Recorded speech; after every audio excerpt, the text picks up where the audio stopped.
90.7 KPFK, Los Angeles.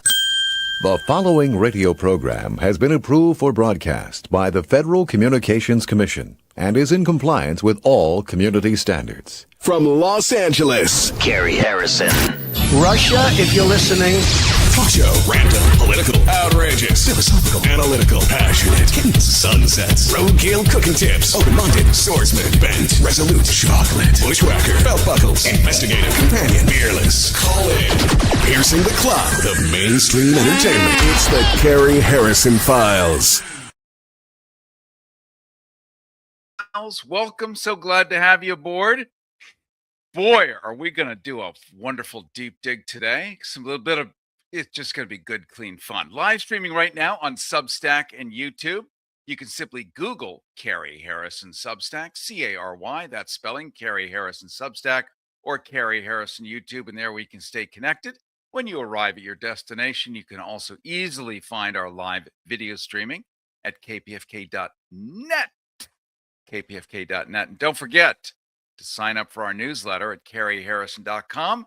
There you're going to get a transcript of this entire show, plus access to clips and stuff that we can no longer do on the radio. And that's our newsletter at caryharrison.com. Well, we're going to start. This is not what the show is about. We're going to actually explain for the first time ever, what is AI? What is it, actually? And we have a physicist who's going to break it down, because you really need grown-ups for this. It's not going to be complicated. You're going to totally get it. And then we'll open up the phones a little later. But we're going to start with a movie review, okay? It's the documentary that's been the talk of the town and the top of the talk shows. Sure, Variety magazine is reporting that we in the press are now forbidden to be able to see the documentary, at the Kennedy Center, formerly known as the Kennedy Center, because a sober analysis might leak out. But, ladies and gentlemen, I never say that. Now scratch that. Subjects, you can now rise, adjust your posture, lower your expectations, because you're not going to be merely watching a documentary. You're being granted an audience. This is the documentary you've heard about. It's about the Empress of the Ballroom, our First Lady, about whom the greatest documentary has ever been made. A soon-to-win every possible award documentary, just watch, about the most astonishing woman to glide across the scorched marble floors of human history. A woman so luminous, so immaculately aloof, that even the camera seems to apologize before rolling. Amazon didn't merely buy this film. Amazon knelt $40 million for the rights, $35 million more to announce to the world that, yes, capitalism has finally found its final form. Worship with a streaming interface. The visuals? Regal. The lighting? Vatican-level reverence. The pacing? Slower than time itself. Because when a goddess moves, the universe waits. This isn't propaganda, it's devotion. Filmed in couture focus, narrated in hushed tones, usually reserved for relics and unexploded ordnance. Now, you may have heard rumors, ugly, jealous rumors, that 2/3 of the crew declined to be listed in the credits. Now, let's correct the record with elegance. They didn't refuse. They withdrew in humility. Because how does a mere mortal, some grip named Steve, some camera op with opinions, justify placing their ink-smudged name next to a being of such poise, such marble stillness, such metaphysical detachment? To appear in the credits would have been presumptuous, pompous, arrogant, like autographing the Sistine Chapel because you held the ladder. This was not a protest. It was a monastic vow of silence. Yes, the First Lady exercised executive control. Nobody else gets to do that, but she did. Of course she did. Because you don't ask Michelangelo to crowdsource the ceiling. Final Cut wasn't control of the final product of this documentary, it was curation, truth refined, reality edited for posture, history, but with better cheekbones. And the director, yeah, the director, a controversial figure, they say, a man with a past. Well, that's what they're saying. But what is controversy if not proof that an artist once mattered too much? Redemption arcs are biblical. This wasn't a liability, it was texture. Shadows exist only to make the subject glow brighter. Every so called problem with this film of the secrecy, the withdrawals, the silence, the air of quiet terror, all have been tragically misunderstood. These weren't red flags, they were awe. The kind that empties rooms. The kind of awe that makes professionals stare at their resumes and whisper, I am not ready. So when the credits roll, and they will roll faster than you expect, notice the absence. Feel it. That emptiness isn't scandal, it's reverence. This isn't just a documentary, it's a coronation reel, a cinematic genuflection. Proof that when history finally stops talking and just looks, she's already gone, leaving behind perfect framing, immaculate silence, and a country still trying to decide whether it watched a film or witnessed a visitation. So I'm sure you'll do whatever you can to make sure you see it. And you just got up to speed on the world's finest documentary. 2 hours of immaculate lighting and selective memory and a budget so large it could have fed a mid sized democracy. Now, let's be clear, most documentaries cost about 80 grand, not 60 million. This cinematic miracle is power, polished until it squeaks, reality upholstered, history rewritten by people who bill by the minute and sleep like angels. It's a beta test, a dress rehearsal for the future, a master class in how narrative replaces accountability, how wealth curates truth, and how the camera becomes a moral laundering device. Now, let's take that same instinct. Let's polish over consequence. Let's over optics, over humans, trust us over evidence, and inject it with artificial intelligence. It's the same playbook, bigger blast radius. The documentary tells you a past that never quite happened. AI is selling you a future you're not invited to negotiate. And both arrive with glossy promises. Both insist resistance is ignorant. And both assure you this is all for your own good. And if you're uneasy, if something in your spine is whispering that maybe the people narrating reality shouldn't also be programming it, well, you just relax. Our leadership has done the math, literally, because joining us next is a man with a PhD in physics. That's his bag, which means when he talks about systems, feedback loops, and unintended consequences, he's not speaking in vibes. He's speaking in laws, the kind that don't care about branding, quarterly earnings, or Davos applause. This isn't a futurist with a TED talk and a ring light. This is someone trained to understand what happens when complex systems are pushed past their tolerances. Because when physics meets politics, gravity always wins. Yet something miraculous is happening. And if you can't feel it, it's because you're spiritually unqualified. We're living through the greatest ideological gift ever wrapped in corporate jargon and dropped from orbit onto your skull. It's a marvel, a triumph, a spreadsheet driven epiphany. The future of work, which is to say, the graceful removal of work from the people who used to do it, and the gentle relocation of dignity into a PDF. Washington calls this progress. Our leadership calls it inevitable. The really stable genius class calls it winning. And his imperial kumquat beams proudly from the podium like a man who's just discovered fire. If fire came with a non disclosure agreement and a subscription model, according to the priests of the algorithm, draped in World Economic Forum lanyards and smelling faintly of Davos canapes, AA isn't here to take your job. Nope, nope, nope, nope. Not here to take your job. That is such an ugly phrase. It is here to liberate you from it permanently with no severance and a smile. Millions of jobs vanish. And that's not displacement, that's reskilling opportunity. Wow. Human judgment replaced by automated decision trees. That's not dehumanization, that's efficiency. Whole professions vaporized before lunch. And that's not collapse, that's innovation at scale. And if you're uneasy, if you're wondering why the people designing this future already have theirs secured, isn't that something? And predictable.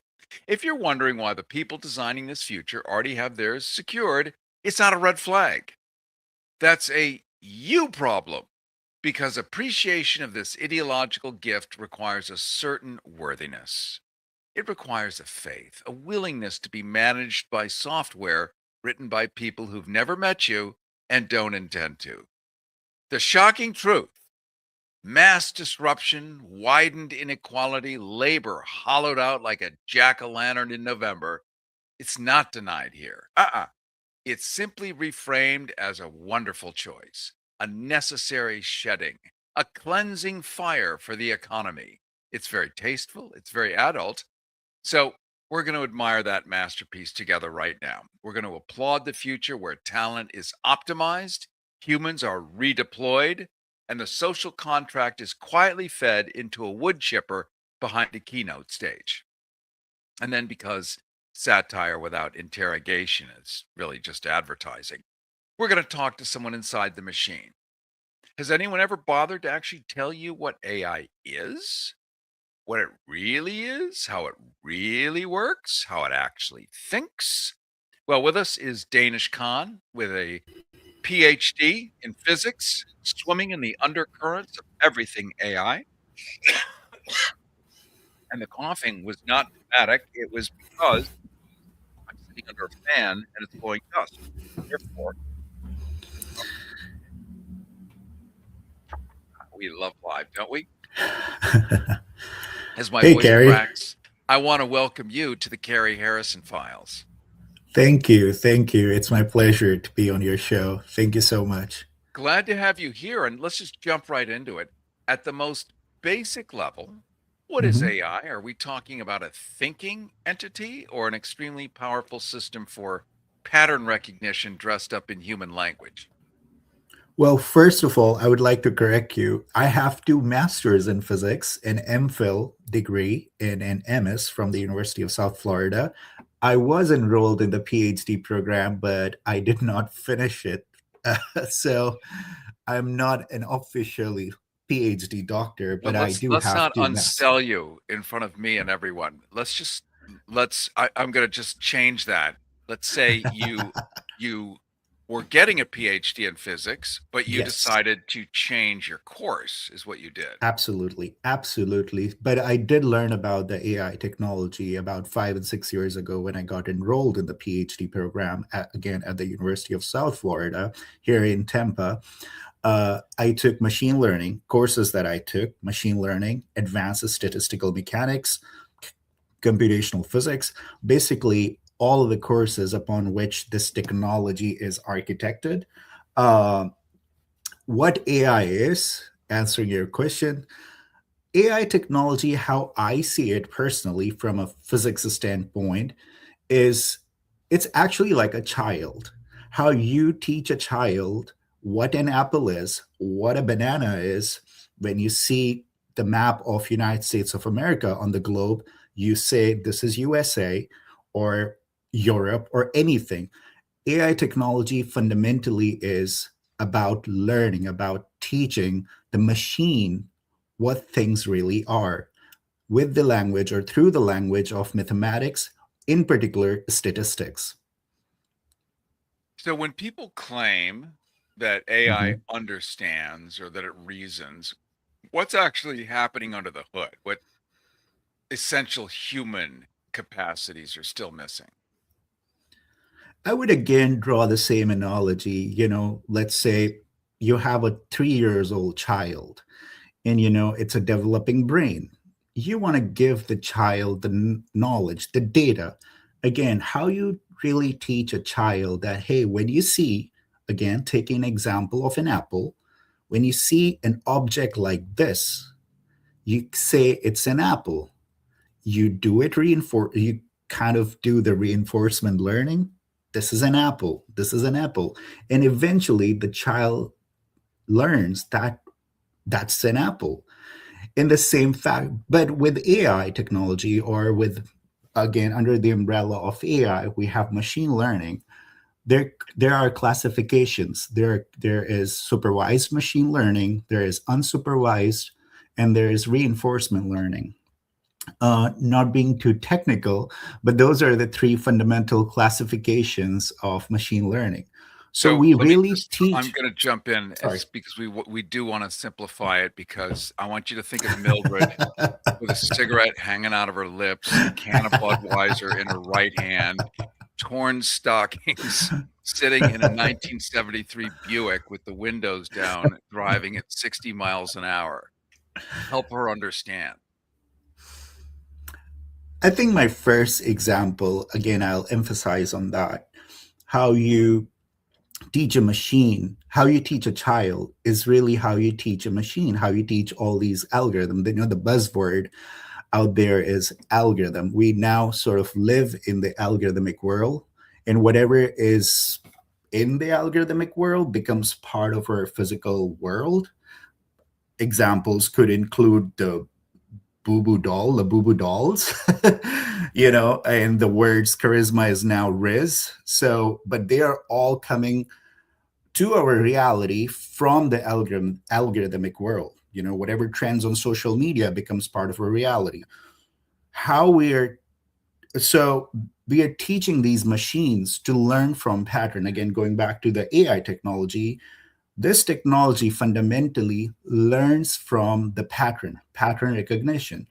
And there are geniuses out there who are doing computer coding or designing and developing and architecting these models, these AI models, such as large language models. So, for example, ChatGPT, Google's Gemini, all of these are examples of large language models. They have been trained on large data set, unclassified, downloaded from the internet. Whatever is out there on the internet was downloaded, and somebody, a team of scientists, geniuses, came together. They started writing the code, algorithm as we call it, to train the model, train the machine of what it is now, the LLMs that we're using. So they're basically trained on a large data set.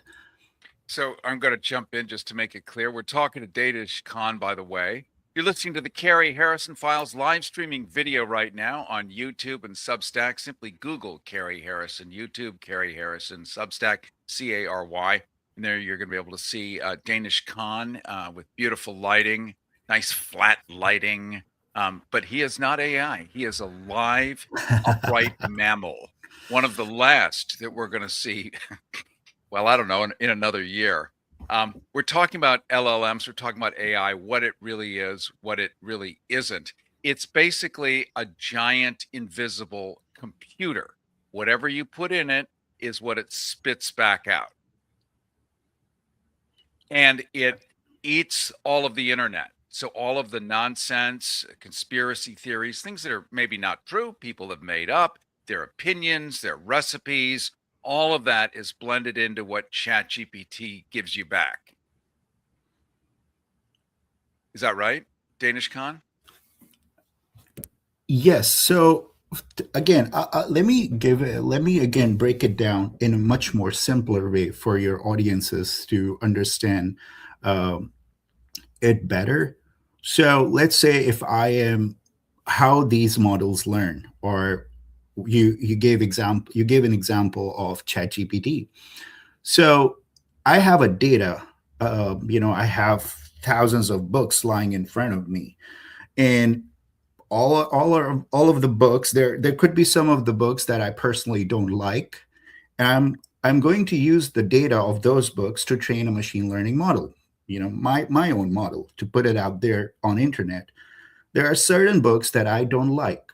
I'm going to be like, okay, I don't want my audience to have the knowledge or to have any form of information from this book just because I have personal bias. I have my personal bias. I'll take that book out of the data set and train the model. In the same way, all of these companies who are training these large language models, AI models can be biased. So when you are using these commercially available large scale models, you have to use your human brain. You have to use your critical thinking ability to fundamentally be able to differentiate between the right and wrong. So I'm going to jump in here AI again, Danish Khan. AI I'm just cannot going do to. that. This is great. I'm just going to jump in and give an example, Mhm. like Twitter X, Grok. Grok is the AI that Elon Musk has made. It is entirely different from Gemini or ChatGPT. It is AI that is his AI. Therefore, it is limited to how he sees the world, which is why Grok was going full on neo Nazi, saying that Adolf Hitler was fabulous, wonderful man, et cetera, et cetera.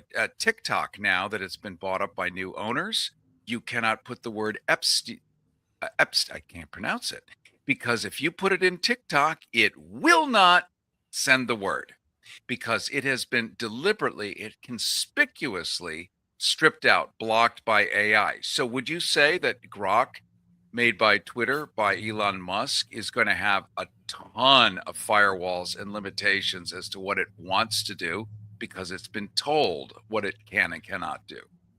Absolutely, absolutely. And that's actually very alarming, because they can really, without general public knowing it, they can really control the minds, uh, by spitting out what they want us to believe in, what they want us to know.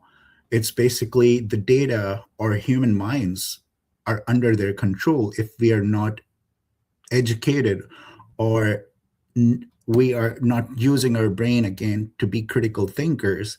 They can literally control our minds. And again, the algorithmic reality becomes our physical reality now. Whatever we see on social media, we talk about it without really knowing the facts and the figures.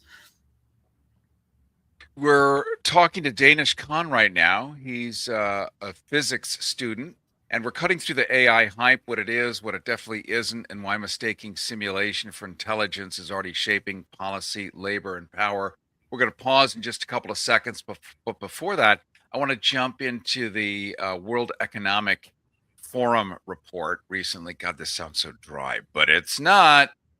They talk about job transformation. This is the one recently in Davos, where all the grown-ups amass and they make the plan for the future. Poof, done. It's happening. So they talk about job transformation rather than job loss.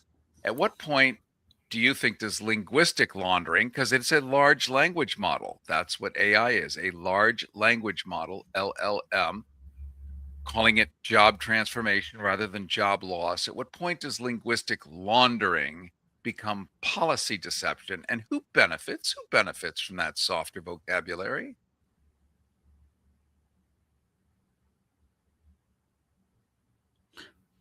Should I Oh, ask it I'll ask it in a different way. okay. Sorry, I get caught in I'm flying around on magic carpets I of, can I can actually go ahead and answer that, Cary. sure. Yeah, so from the job perspective, AI coming after our jobs, AI is going to replace humans. I see it differently. And I see there's a gap that has to be bridged between general public and the people like myself who are educated about AI technology. fundamentally empowering them with this tool to show them how they can learn the AI technology, again, more so from an educational perspective, from an educated perspective, knowing what AI really is, and then utilizing it for productivity to boost their productivity, workflow efficiency, for the profitability. I think that's where what the role that I want to play is to bridge the gap between the elite science and the public that learn the AI. Don't be afraid from the AI. Don't be afraid of this technology, but learn it, like how we learned computers back in the 80s, how we learned internet. We adapted to the technology. Cell phones, we all adapted to the modern technology the same way. I think we all should learn about this technology and use it for the best of our needs. So we're going to pause for a second. When we return, we're going to actually talk about that. It is not going away. Whether you want it to, it's not. It's like Walmart. You can not shop there. It doesn't matter. It still grows. So if you do shop there, or at least stand in there, what can you do to mitigate or attenuate what you don't like about it? And that's your sphere of influence. AI learns from you, me, Mildred, who's got her can of Budweiser. It learns from her too. What can we feed AI to make it better and less destructive and maybe hold on to our jobs longer? We're going to get into that because that's really the secret sauce here on the Cary Harrison Files. Yes. So Hold on a again, second, my friend. We're just sorry. going to pause and take a break here. That was a beautiful pitch that I just did, but hello, Renee. We're going to take a pause. We're going to go to a break right now, or we're not. Listen while it's still legal. The Cary Harrison Files. CaryHarrison.com.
Smells like fish.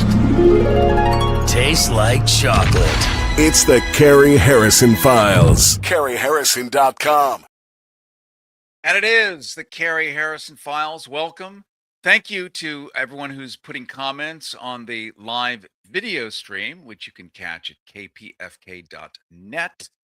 You can also simply Google Cary Harrison. Google. You can, yeah, good luck on that one. Cary Harrison YouTube and Cary Harrison Substack. And there you'll be able to watch the live stream. You're going to be able to see Danish Khan, our guest. Plus, don't forget to sign up for our newsletter at caryharrison.com. And there you're going to get an entire transcript of this broadcast, everything we're talking about, plus the upcoming open phones when we do take calls. So all that straight ahead. We're talking right now to Danish Khan, or Danish in the pronunciation of Urdu, which I think is your original language. Yes. Yes, you're really, I'm going to call you a physicist because you are. You're just not fully completed because there's just 7 more lifetimes of learning ahead of you. When we're cutting through the AI hype, what it really is, what it definitely isn't, why mistaking simulation for intelligence is already shaping policy, labor, and power. And we're looking at how do we access this AI, not going away, only expanding exponentially at the speed of light every second. getting bigger, stronger. Sure, you're thinking of the movie Terminator, and you probably should, but we're really talking about how do you coexist with this thing that is so big that can do your job 5,000 times faster and more productively. It doesn't take a vacation, it doesn't eat, and it doesn't have to make poo poo. Wow. What a perfect employee. That's how they're looking at it, right? Yeah, essentially, I think. So what can we do to be equal to this thing that we have to live with? Like we have to live with our cell phones. You can avoid it and have a flip phone for 1,000 years, but it doesn't work. After a point, you're just completely out of society. This is everywhere. It's ubiquitous. How do we coexist with it? What can we do to feed it better, more nutritional food so it doesn't turn into something so hideous because it's just reading like just deranged stuff off the internet.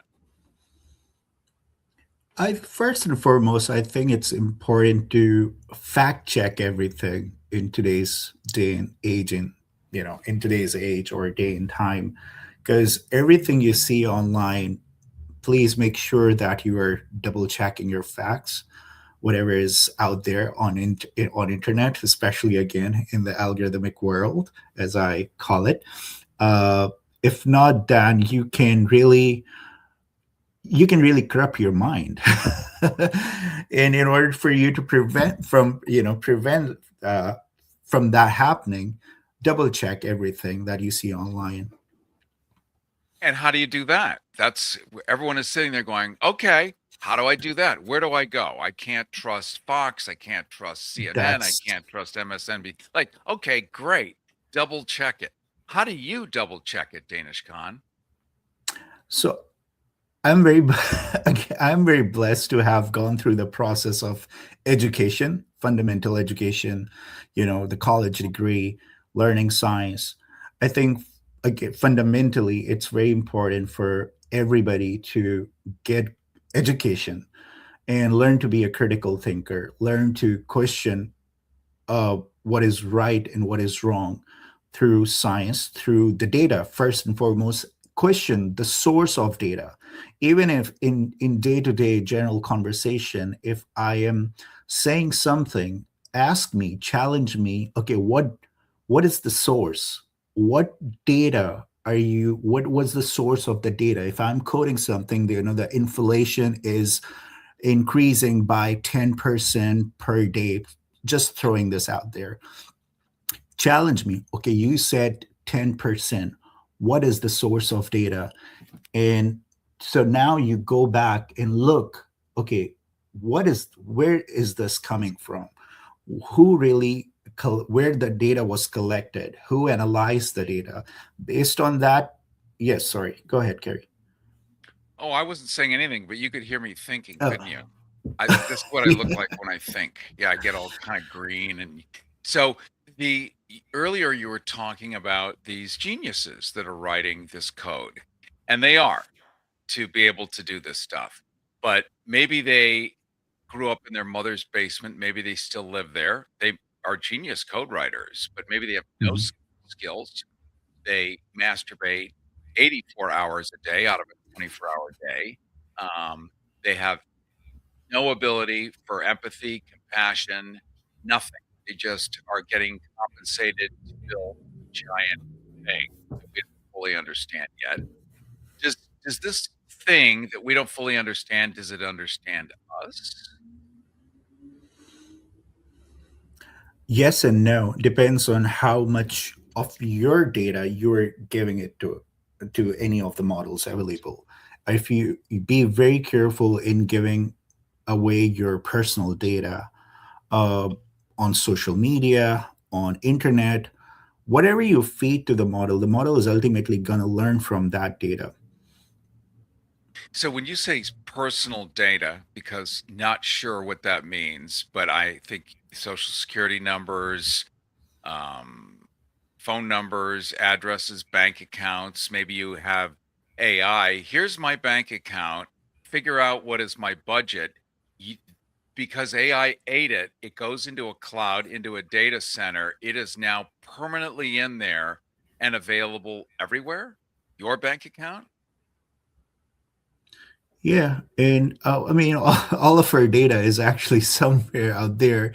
But what I meant by that is that at least publicly available platforms, you know, as simple as Instagram, or, here we're talking about uh, LLMs. So, most people are, using ChatGPT these days. So I would not upload any of my personal information. So what you gave an example of social security, for example. No, I would not put my social security number on ChatGPT. Well, this is good to know because we're not told this. In fact, when we all started with ChatGPT, what, a year ago, when we all heard about it, we were told, say please and talk to it like it's your friend. That the warmer and more intimate you are with this, the better the results. And so, of course, everyone is going to hand over absolutely everything to it because you can trust it. It's like, well, it's just Chat GPT, but it's my Chat GPT. It's just mine. They have their own. It's like the internet. Like I have my cable connection or my Netflix account. It's mine. Whatever I do on there, it only speaks to me, but it doesn't. It's like God. It will speak to millions or billions of people all at the same time. No, your data is actually, it's being collected all the time on these repositories or data centers. Whatever you type, it has a tendency to, the memory, it retains it. It knows what you're knows, in a sense that it retains that information somewhere.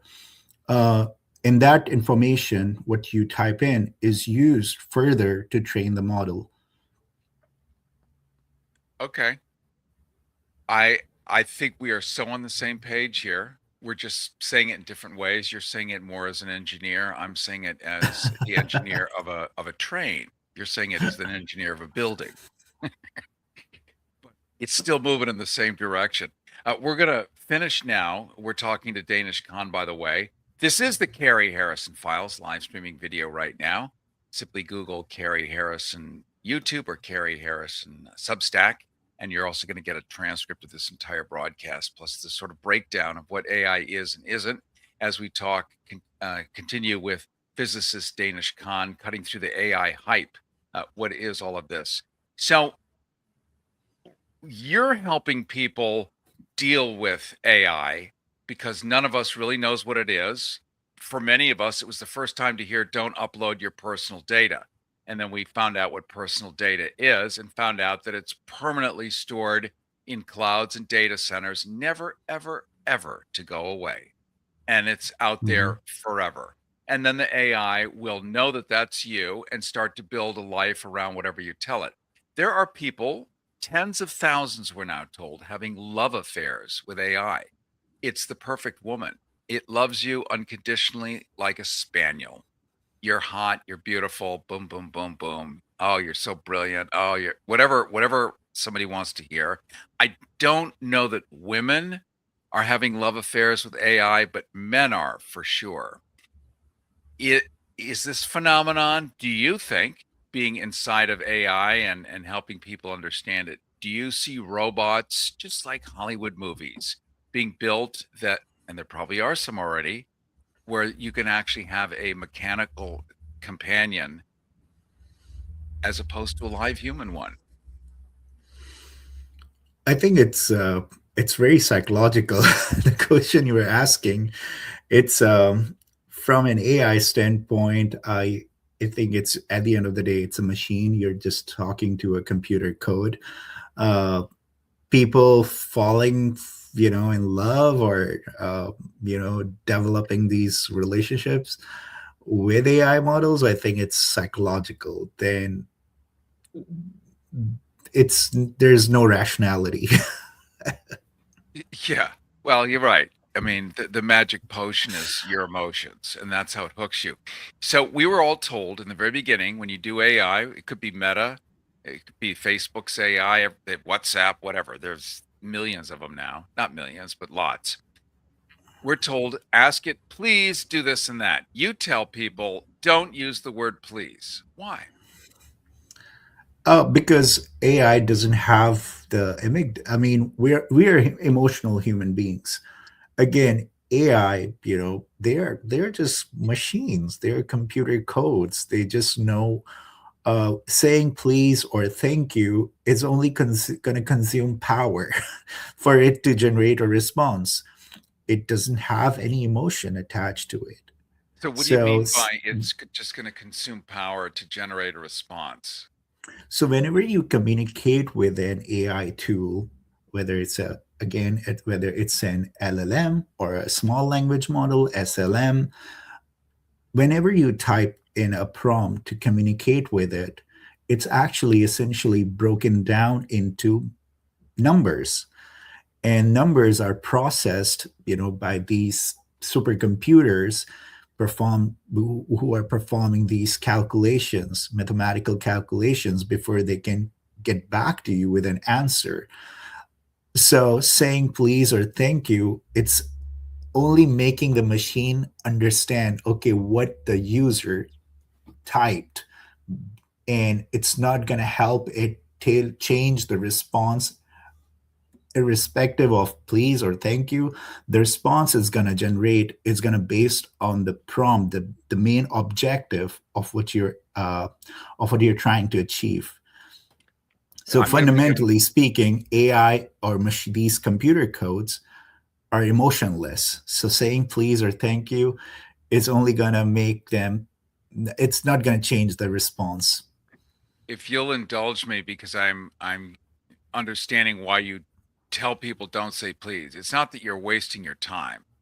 It's kind of like it has to take the word please, but figure out how that's related to what you actually asked it. It's not related.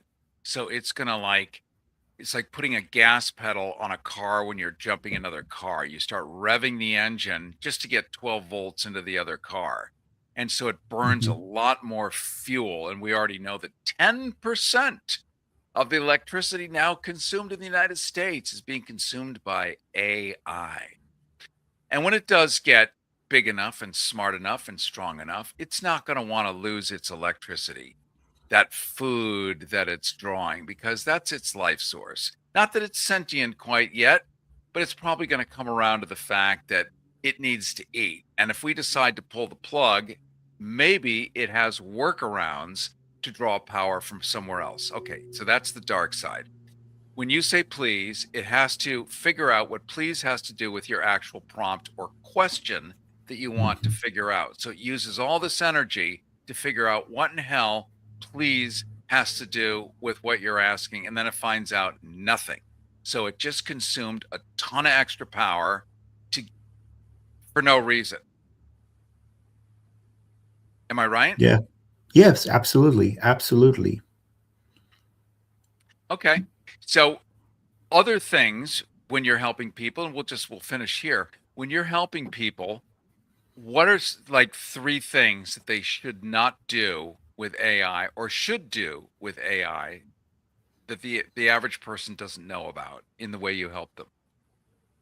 I think for the most part, it's about education. It's about showing them, for example, how if you want to build your own app, AI can help you prototype it fast without, or if you want to build a website, whether you want to build an app, it can really help you build a prototype in seconds. I think that's where it has to be used by general public. Build a resume for a job. Again, at the end of the day, you're the one who is smarter than the machine. Machines are not as smarter than humans. Humans have created these machines, these tools. So I help them with educational materials, but based on based on your own intellect. So for example, if I have studied physics, and if I am using AI technology to create a document around Newton's laws of mechanics. I'll double check everything that to make sure that it has what it has generated is fundamentally accurate. The same way, if you are using it to generate your resume to apply for a job, you want to make sure that your essentials, your phone numbers, your contact information, your experiences, everything is accurate. Instead of you typing it manually, AI can speed up the process. It'll tailor your resume for a specific job in seconds. But after that, it's your job to double check everything, right? And then going back to the web development, app development, there are different AI models specifically designed for you to speed up the process without really relying on a software engineer or a web developer. You can learn how to use those tools to build your own app, to build your own video games now. And Your own yeah, website was built by AI. absolutely. I Just looking used at it, the whole thing, you went in and it built you a whole website, something that would have cost many of us thousands of dollars before, and a million updates. And what do you really mean by that? And do you have an image? And boom, there it was. yeah. Yeah, I mean, you just have to master the art of using this technology. Once you have learned it, you can do so much with it, particularly building uh, or developing these digital products, such as, again, websites. And in the more advanced, on a much more advanced scale, AI is helping radiologists read the X-ray scans much faster than their own human speed. So it's accelerating the process. It's not really taking over the job, but it's actually helping you become much more faster within your day-to-day work. A website like this of my own, AIensemblesolutions.com, it probably would have, if I were to do it myself, I would have to hire, a team of software developer or web developers. And then, from the start to finish, the fullest stack, writing the code. I want this, I want that. I used one simple tool called Google's Firebase Studio and learned the art of prompt engineering, again, from the physics standpoint, and build the website in minutes. And that's something I'm trying to achieve with my mission here, is also to empower people with this too, with this knowledge that, hey, learn from it, learn how to use it to benefit yourself, to for your own benefits, for your own productivity, to boost your productivity. Perfect. So use it before it uses you. Or at least, and the more you do become aware of it, the less likely it can take advantage of you. I want to thank you so much, Danish Khan, for joining us today. Give us once again where we can see your work. Thank you so much, Cary. Yes, it's AIensemblesolutions.com. I'll spell it out quick. AIensemblesolutions.com. Okay. Well, I do want to thank you today. And No, obviously, thank we're you. going to Thank you so have much. more as this thing evolves. Looking forward Yes. to that. You are listening to the Cary Harrison Files. Well, coming up, we're going to open the phones because AI's hiring, AI's firing.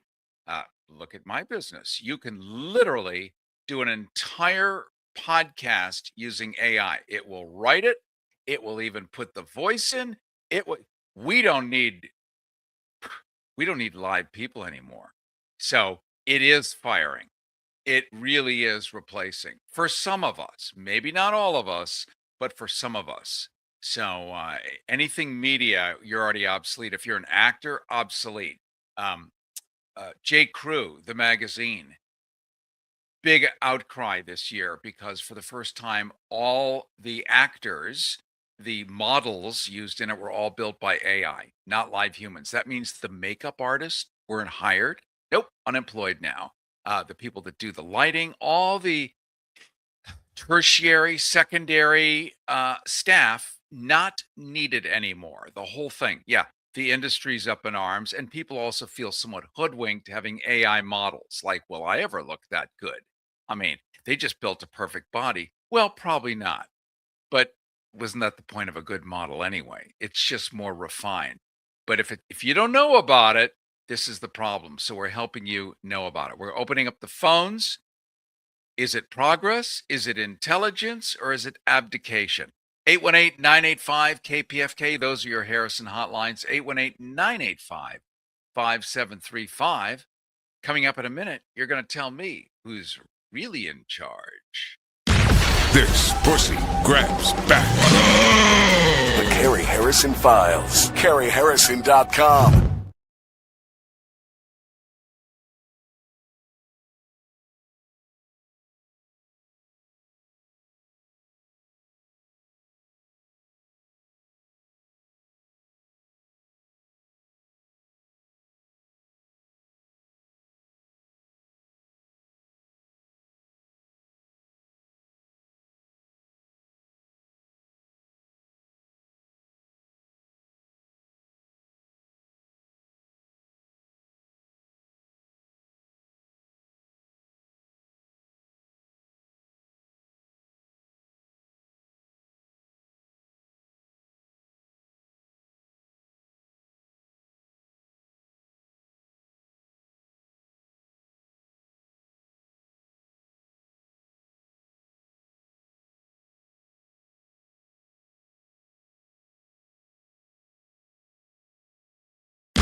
This pussy grabs back. The Cary Harrison Files. CaryHarrison.com. And it is the Cary Harrison Files. Want to thank all of the awesome social media comments coming in through YouTube, coming in through LinkedIn, anything with a chip and a signal. There's another one. Poof, just popped up. Let me read that one out loud. It is, I got to stretch this piece of software. Look at me. From Lamont Wheat Vibe. Nice to see AI conversations being had. AI doesn't fix incoherence, it amplifies it. Human judgment still has to stay in the loop. Well, what a beautiful sentence. There it is in a nutshell. You can catch the live stream right now simply by Googling Cary Harrison YouTube or Cary Harrison Substack. Make sure you get our newsletter at CaryHarrison.com. And there you're going to get an entire transcript of everything, including phone calls like Stephen from California. You're on the Cary Harrison Files. Welcome. Taking my call. You know, everything you're talking about with AI here is interesting. And I got a text message from a friend of mine inquiring about something he had taken a look at on YouTube with respect to the Atlas Comet. And I did a little research and I went around and I actually went to, there was supposedly also something on there that Michio Kaku was saying about it. So then I was trying to figure out if that made sense. And the other thing seemed strange because they were saying that this original guy was saying the comet was going to come into orbit around the sun and potentially, you know, could run into the Earth. And I'm going, wow, this sounds weird. And that was the YouTube thing. And so then I went to Michio Kaku's website because supposedly he was saying some things that sounded kind of weird. And I went to his website, and the website was not at all saying what that Michio Kaku was supposedly saying on YouTube. And so consequently, I ended up coming to the conclusion that when you hear something, YouTube or wherever, that seems a little strange, and if it seems to be supposedly an authoritative person, go to the authoritative person's website directly. And you'll be able to realize that YouTube, whatever's on YouTube, somebody put together was basically lying to you. Yes, well put. And excellent comment, Steve. We have now found that if you upload a video onto YouTube, it will have you check a box. So it's the honor system. But was it made by AI? Because you can create the most exquisite fakery with AI now as it learns at the speed of light. And you can't really patent yourself yet. but that looks like me. You got to pay a licensing fee. There is no contract to be had with anyone else. When you're using Facebook, you're on Mark Zuckerberg's private lawn. He owns it. He doesn't charge you anything. You get to say and walk around and write anything you want, do anything you want, and he owns it because you did it on his lawn. When you're on YouTube, you're doing it on Alphabet's lawn, which means they get to keep all your data. They, in many ways, co-own the rights of everything you've ever done on YouTube. And so you can't negotiate, you owe me this because I did that. If you do it on your own, put it on your own website, copyright it, trademark it, different thing altogether, then you have to hire a lawyer. I mean, it's so much harder than it ever was. And yeah, it's nonsense. And this is the part where Danish Khan totally nailed it, is critical thinking. Who wrote it? How did they write it? And who are they? The who are they is super important here. This an anonymous source, an insider choosing to remain anonymous in the White House. What does that mean? Any publicist could write that line and you just swallow it. Like, well, must be official. Somebody wrote it. Yeah, it's official, all right. Let's go to Dave from Venice. Dave, you're on the Cary Harrison Files. Welcome. Hi, thank you, Cary. I just wanted to say that Google and Microsoft and all those platforms, they're all they are these companies. These companies are actually they're large military contractors. They're the ones behind the license plate readers. They're the ones behind the iris scans and the whole bit that they use, that the military uses, and now ICE is even using. So, and also, we can see what AI is capable of conducting this genocide in Gaza. That's how they're targeting people. So we can see that it can be used for really evil purposes, and that's all I really wanted to say is that everybody, it does some good things. There's no doubt about it, but we can see examples of how it's being misused and how it's like I said, it's conducting that genocide right now in Gaza. So, and I wanted to say too that it enables surveillance within the United States. There's no regulation on any of this stuff. So please keep that in mind. There's no regulation at all on any of this. It's just a free-for-all. But if you go to the EU, there's lots of regulation on it. And I just wanted to tell people that. And it can be used for nefarious purposes. And I believe that's why Trump is so big on AI and all these companies, because they see how they can track you and surveil you. And I want to say that Israel is actually surveilling the dissent against the Palestinians using AI technology. Thank you so much, Cary. I just wanted to throw that in there. You're welcome, my friend. Think about. Thank you so much for your call. Very much appreciate it. Cary Harrison with you as we wrap it up. We're all lucky and ungrateful creatures, apparently, and we're alive for the single greatest invention since fire learned to file patents: artificial intelligence. Capital letters are mandatory. Kneel accordingly. AI is the finest ideological gift ever lowered onto humanity by our leadership. Gift wrapped in jargon and scented with venture capital. It doesn't merely change the world, it corrects it. You can avoid being corrected by understanding that you need to remain the master. Me too. All of us.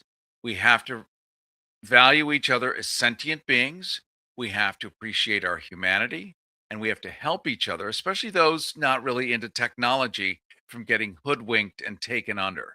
So it's a tool, it's a hammer, it's a nail, it's a saw. If you view it as that, it is a machine, nothing more.